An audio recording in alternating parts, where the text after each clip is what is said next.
12 গুণের নারীকে আল্লাহ তাআলা ভালোবাসেন। যেই নারীর মাঝে 12টা গুণ সে বিলং করতে পারবে, 12টা গুণ যে মেনে চলতে পারবে, তার লাইফে ফলো করতে পারবে, আল্লাহ তাআলা নিজেই তাকে ভালোবাসবেন। সুবহানাল্লাহ বলবেন না আপনারা সবাই?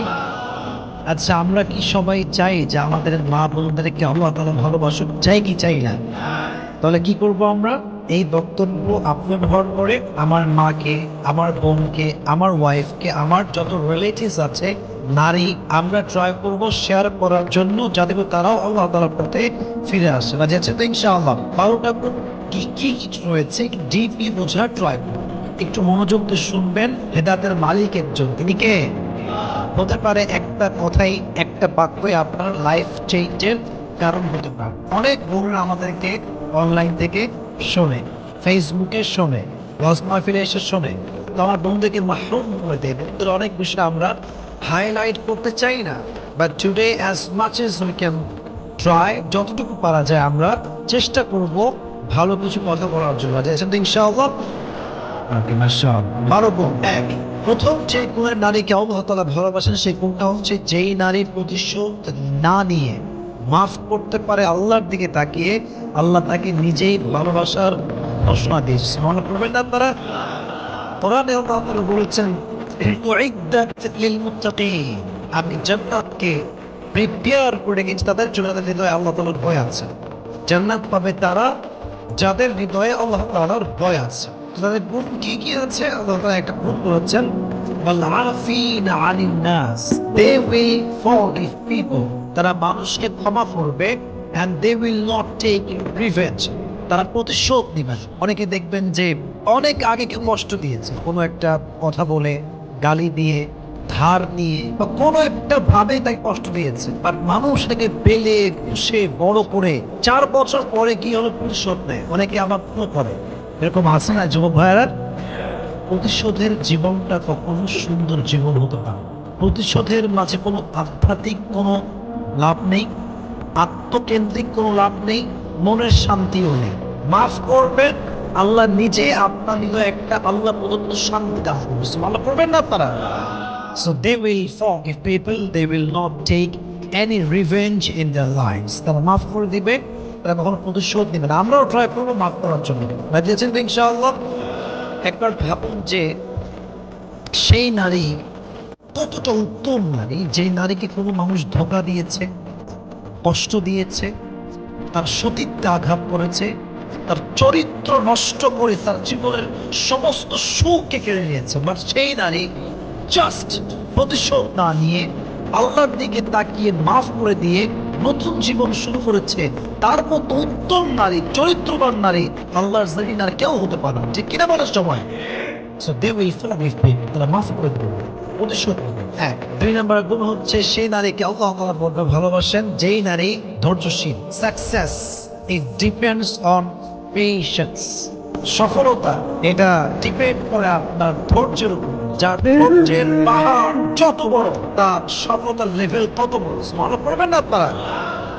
Sabr is about tightening your bond and relationship with Allah subhanahu wa ta'ala when you're doing a lot of hard work, when you're facing so many problems in your life. যখন কষ্ট করে কাজ করছেন, জীবনের সুখ নাই, খালি অশান্তি, খুব স্ট্রাগল, খুব পেইন, খুব প্রবলেম, প্রত্যেকটা মুহূর্তে যদি আপনি আল্লাহর উপর ভরসা করতে পারেন, আপনি হচ্ছেন প্রকৃতপক্ষের ধৈর্যশীল বাংলাদেশ। মনে করবেন না? এই পৃথিবীতে হাজার হাজার পরিবার টিকে আছে একজন নারীর ধৈর্যশীল হওয়া। এটা আমি আগেও বলেছি যে কোটি কোটি পরিবার পৃথিবীতে আছে শুধুমাত্র নারী ধৈর্যের জন্য, সবরের জন্য। সন্তান টিকে আছে, শ্বশুর টিকে আছে, শাশুড়ি টিকে আছে, স্বামী টিকে আছে। নারী ধৈর্য হারা হলেই একটা পুরো সাজানো গোছানো সংসার এক মুহূর্তে ধূলিসাৎ হয়ে যাবে। ঠিক কিনা বলে? নারীর ধৈর্যশীল হওয়া অনেক দামি যুবক ভাইরা। আল্লাহ প্রত্যেকটা মেয়েকে প্রত্যেকটা ক্ষেত্রে ধৈর্যশীল হওয়ার তৌফিক দান করুন। সকলেই মন খুলে পড়া আমিন।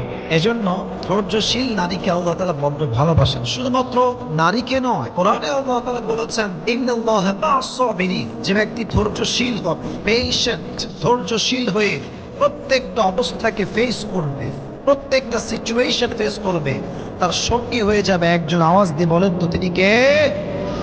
এজন্য কোরআনে আল্লাহ তাআলা বলেছেন, ইয়া আইয়ুহাল্লাযীনা আমানু ইসতাঈনু বিস-সাবরি ওয়াস-সালাত। হে মুমিন বান্দারা, হে বিশ্বাসীরা, তোমরা আল্লাহর সাহায্য চাও ধৈর্যের মাধ্যমে। এক নাম্বার হচ্ছে আস-সালাহ, নামাজের মাধ্যমে তোমরা সাহায্য চাও। ওয়াস-সাবর, ধৈর্যের মাধ্যমে তোমরা সাহায্য চাও। যে বান্দা ধৈর্য এবং নামাজ দুটোকে একসাথে করে আল্লাহ সাহায্য চায়, আল্লাহ তাই গায়ে সাহায্য করবে। সুবহানাল্লাহ পড়বেন না? Seek the help with patience and salah, and definitely Allah will help you very soon. ধৈর্য এবং নামাজ নিয়ে আল্লাহর কাছে দোয়া করলে আল্লাহ আমাদেরকে ফিরায় দেন। সবাই অতএব ধৈর্য হচ্ছে আমাদের জীবনের সবচেয়ে দামি একটা জিনিস। তবে আমি জাস্ট ছোট্ট একটা বিষয় চাই, ধৈর্য মানেই যে জাস্ট ধৈর্য is not like that. Sabr means patience. It includes aspects of being self-disciplined, remaining spiritually steadfast, and especially showing fortitude when faced with adversity or setbacks. ধৈর্য মানে হচ্ছে আমার জীবনে আপস আসুক ডাউন আসুক, আমি উপর উঠে কি মানে জানি, যাই হোক যত কষ্ট হোক, আমার প্রত্যেকটা প্রবলেমের মুহূর্তে যদি আমি বলতে পারি যে আল্লাহ আমাকে দেখছেন, আল্লাহ সমাধান দিবেন, আল্লাহ আমার সাথে আছেন, এটার নামই হচ্ছে ধৈর্যের সর্বোচ্চ লেভেল। সুবহানাল্লাহ পড়বেন না আপনারা?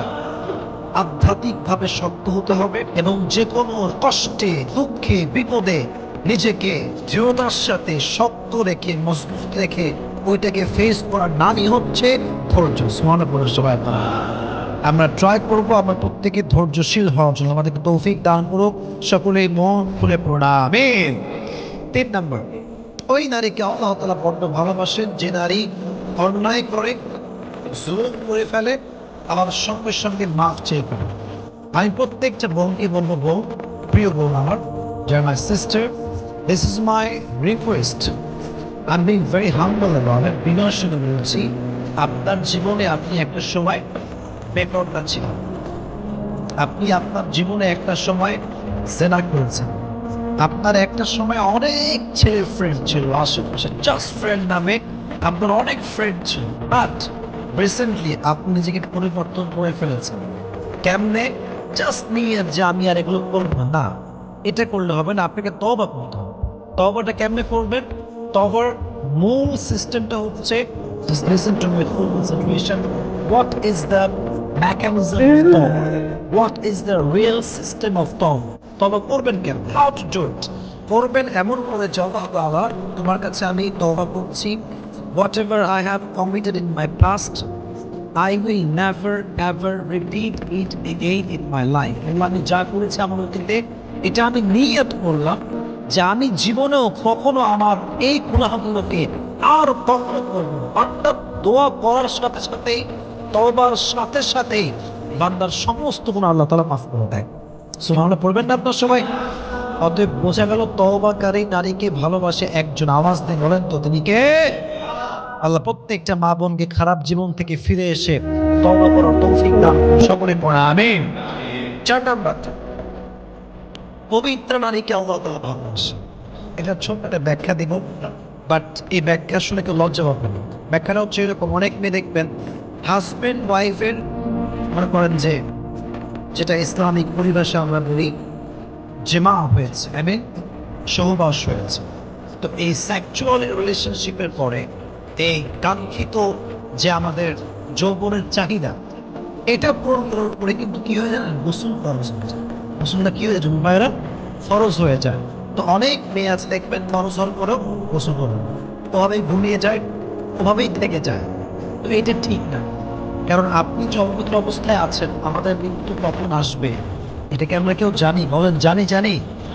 কেউ আমরা জানি না। অতএব কি করবেন? প্রত্যেকটা অবস্থায় অজু করে থাকবেন, আর যখন গোসল ফরজ হয়ে যাবে গোসল করবেন। আমার প্রত্যেকটা বঙ্গে এই কথাগুলো বোঝার তৌফিক দান করুন। সকলে পড়া আমিন। 5 নাম্বার, সেই নারীকে আল্লাহ তাআলা বড্ড ভালোবাসেন যে নারী গীবত করতে প্রস্তুত। মেয়েদের মাঝে কমন একটা রোগের নাম হচ্ছে খালি গীবত। অমুকের ওই দোষ, তমুকের সেই সমস্যা। দেখবেন মেয়েরা একসঙ্গে হইলে গীবত না করলে থাকতেই পারে না, ঠিক কিনা বলেন যুবক ভাইরা? তবে সব মেয়েকে আমি এক প্রবলেম আছে। এক রাজা বলেছে তার রাজ্যে যে আমাকে যে সবচাইতে হাসিদায়ক হাস্যকর মিথ্যা কথা বলবে তাকে আমি পুরস্কার দেব। হাস্যকর মিথ্যা, যেটা খুব হাস্যকর হবে এবং অনেক বড় একটা মিথ্যা হবে।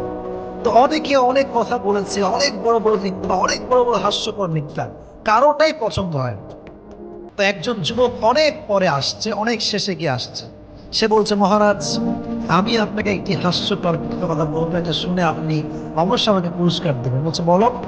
বলছে, আমি একদিন একটা এলাকায় গেলাম, এলাকায় গিয়ে দেখলাম যে 5-6 জন মেয়ে একসঙ্গে বসে আছে এবং সকলে চুপচাপ বসে আছে। এটা শুনে মহারাজ বলছে, দাও, সমস্ত পুরস্কার তাকে দিয়ে দাও। পুরস্কার তার বসে বলছে, মহারাজ, তাকে আপনি পুরস্কার দিলেন কেন? বলছে, 5-6 জন নারী একসঙ্গে বসে থাকবে, আপনারা কোনো বিপদ না করে চুপচাপ থাকবে, পশ্চিমকালেও হতে পারে না, ঠিক কিনা বলেন? মেয়েরা একসঙ্গে বসলে অমুকের স্বামী খারাপ, অমুকের ওই বেড়া খারাপ, এই বেড়ি খারাপ, এর এই সমস্যা, তার ওই সমস্যা, বিপদের শেষ নেই। এসব প্রিয় বোন আমার, আমি বলছি না যে আপনি বিপদ করেন, but most of the people they have this kind of bad quality, they have this bad habit. আমাদের সবাইকে এই বাজে গুণ থেকে হেফাজত করুন, সকলে পড়া আমিন। অতএব বিপদ করা যাবে। তাহলে আমরা জানলাম কয়টা? বলো সবাই, কয়টা ছিল মোট? কয়টা? এখন বাকি আছে মোট কয়টা? 7টা। 6 নম্বর গুণ হচ্ছে, যেই নারী, এটা সবার জন্য জরুরি আসলে, যেই নারী হাজবেন্ডের সঙ্গে হাসি খুশি থাকে, হাসি মুখে কথা বলে, হাসি মুখে ট্রিট করে, একটুতে খাইস্টা বিল্ডের মতো খাইস্টামি করে না, এই নারীকে আমাদের নিজেই ভালোবাসছে। ভালো পড়ে সবাই। আমি জাস্ট আমাদের বাঙালিদের মধ্যে কথা বলছি, একজন আমাদের বুঝে আসে ভালো করে, দেখুন অনেক খাইস্টা খাইস্টা, আর মুখে আমাকে লবণ মাখা আছে, কোনো হাসি নেই, একটুতে খাইস্টামি করে। আর স্বামী বেচারা না মারতে পারে, না বাঁচতে পারে, না মরতে পারে, ও 2 নৌকার মাঝি হয়ে যায়, 2 নৌকার মাঝখানে পা। অতএব বোঝা গেল যে স্বামীর সঙ্গে খারাপ ব্যবহার করতে কাউকে ভালোবাসতে পারে না, ঠিক কিনা বলে? তবে আমার যে বোনদের বিয়ে হয়েছে, আমি বন্ধু দেখেন, এটা আমার রিকোয়েস্ট আপনার কাছে, যে মেয়েরা বিবাহিতা, সবার কাছে আমার আবদার, যদি আপনার স্বামীর সাথে আপনার রাগারাগি হয়, আপনি রাগটা ছাড়েন, আপনি অভিমানটা প্রকাশ করেন, আপনি বকাঝকা করে কি ঘুষিও মারেন, সমস্যা নাই, ভালোবাসার কি ঘুষি। তবে আপনার স্বামীর সঙ্গে রাগারাগি হয়েছে বিধায় এক্স বয়ফ্রেন্ড, যার সঙ্গে আগের রিলেশনশিপ ছিল, মেসেজ দেন, জান, তোমাকে আমি বিয়ে রাখবো, তুমি আমার জন্য পারফেক্ট ছিলে। এটা শুধুমাত্র চরিত্রহীন নারী করতে পারে, ঠিক কিনা বলে? এখন যেইটা আছে এই ব্যাটারে ভালো লাগে না, তাই না? তাই ইসলামী এটা করবেন না। যা আছে স্বামীর উপরেই ঝাড়েন, যা বলতে মন চায় স্বামীকেই বলেন। বাট স্বামীর উপর নারাজ হয়ে, কষ্ট পেয়ে, একটু রাগারাগির জন্য যেই মেয়ে আর এক সে তাদের যায়, তার চরিত্র ঠিক হতে পারে না, ঠিক কিনা বলে? বা সেই মেয়েদেরকে বোঝার তৌফিক দান করুক সকলে, আমরা মন খুলে পড়ি আমিন। তবে স্বামীকে আসলে নিজের আবেগটা প্রকাশ করতে হবে। দেখেন, আমরা জানি যে আমাকে অমুক ব্যক্তি ভালোবাসে, এটা আমরা ফিল করি, বাট একজন পার্সন আপনাকে ভালোবাসি বললে আপনার ভালোবাসা অটোমেটিক ভাবে বেড়ে যায়, তাই না? ভালোবাসে, আমি জানি যে আমাকে সে পছন্দ করে ভালোবাসে, যখন সে আমার সামনে এসে বলে যে আমি আপনাকে ভালোবাসি, এই জন্য বাসি, আজীবন ভালোবাসতে চাই, এই যে কথাগুলো, এটা আপনার ভেতরে মায়া মমতা আরো বেশি বাড়ে। আমার বন্ধুগুলো বোনেরা, আমার ফেসবুকে বাজে কাজ না করে, টিকটকে টিকটক না বানিয়ে, স্বামীর কাছে যে ইমোশনটাকে এক্সপ্রেস করা, আপনার স্বামীর হৃদয়ে আপনার জন্য ভালোবাসা ঢুকাই দিবে একজন, আওয়াজ দিয়ে বলেন তো তিনি কে? স্বামী খুশি তো আল্লাহ তাআলা খুশি। আমি একটু বাক্যটাকে মুখস্থ করা সবার কাছে, আমি বলবো, আপনারা বলবেন, তারপর আমি আগে শেষ করব। স্বামী খুশি তো আল্লাহ তাআলা খুশি, স্বামী নারাজ তো আল্লাহ তাআলা নারাজ। বলেন সবাই, স্বামী খুশি তো, স্বামী নারাজ তো আল্লাহ। প্রত্যেকটা পঙ্ক্তি কথাগুলো বোঝার তৌফিক দান করুক, সকলে মন খুলে পড়া আমিন। 7, সেই নারীকে আল্লাহ তাআলা বড্ড ভালোবাসেন যেই নারী নিজের চোখের হেফাজত করে। চোখের হেফাজত পুরুষের জন্য নয়, নারীর জন্য চোখের হেফাজত। মাঝে মাঝে দেখবেন যে রাস্তায় যাচ্ছেন, চোখ পড়ে গেছে এক মেয়ের দেখে, দেখবেন সেও তাকায় আছে, এটা ঠিক নেই। নারীদেরও যেমন চোখে হেফাজত করতে হবে, আমাদেরও হেফাজত করতে হবে, কারণ আমাদেরও যেমন অ্যাট্রাকশন আছে, নারীর মাঝে অ্যাট্রাকশন, আকর্ষণ যুবক ভাই আছে না নাই? যে মানে স্বামীর দিকে শুধু তাকায়, অন্য পুরুষদের চোখে হেফাজত করে তাকে আল্লাহ তাআলা নিজেই ভালোবাসে সুবহানাল্লাহ সময়। 8 সে নারীকে আল্লাহ তাআলা ভালোবাসেন যে নারী বাইরে বের হওয়ার সময় পারফিউম ইউজ করার জন্য।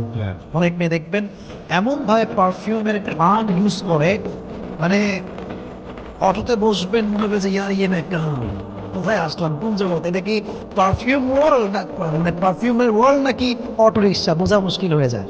আল্লাহ প্রত্যেকটা মেয়েকে এই পারফিউমের ফিতনা থেকে হেফাজত করুন, সকলে পড়া আমিন। হাদিসে আসছে, এটা বড় মারাত্মক হাদিস, এটা বড়ই মারাত্মক হাদিস, যে যেই নারী, এদিকে থাকে, যেই নারী বাইরে পারফিউম ইউজ করে বের হয়, যেই পরপুরুষ তার গায়ের ঘ্রাণ পায়, প্রত্যেকটা পরপুরুষের সঙ্গে জেনা করার গুনাহ তার আমলনামায় লেখা হয় না। নাউজুবিল্লাহ পড়বেন না আপনারা? আল্লাহ প্রত্যেকটা মেয়েকে এটার থেকে হেফাজত করুন, সকলে পড়া আমিন। Definitely you have the right to use this kind of perfume. Okay, use it. But এটা পরপুরুষের জন্য নয়, এটা স্বামীর জন্য হয়, ঠিক কিনা বলেন?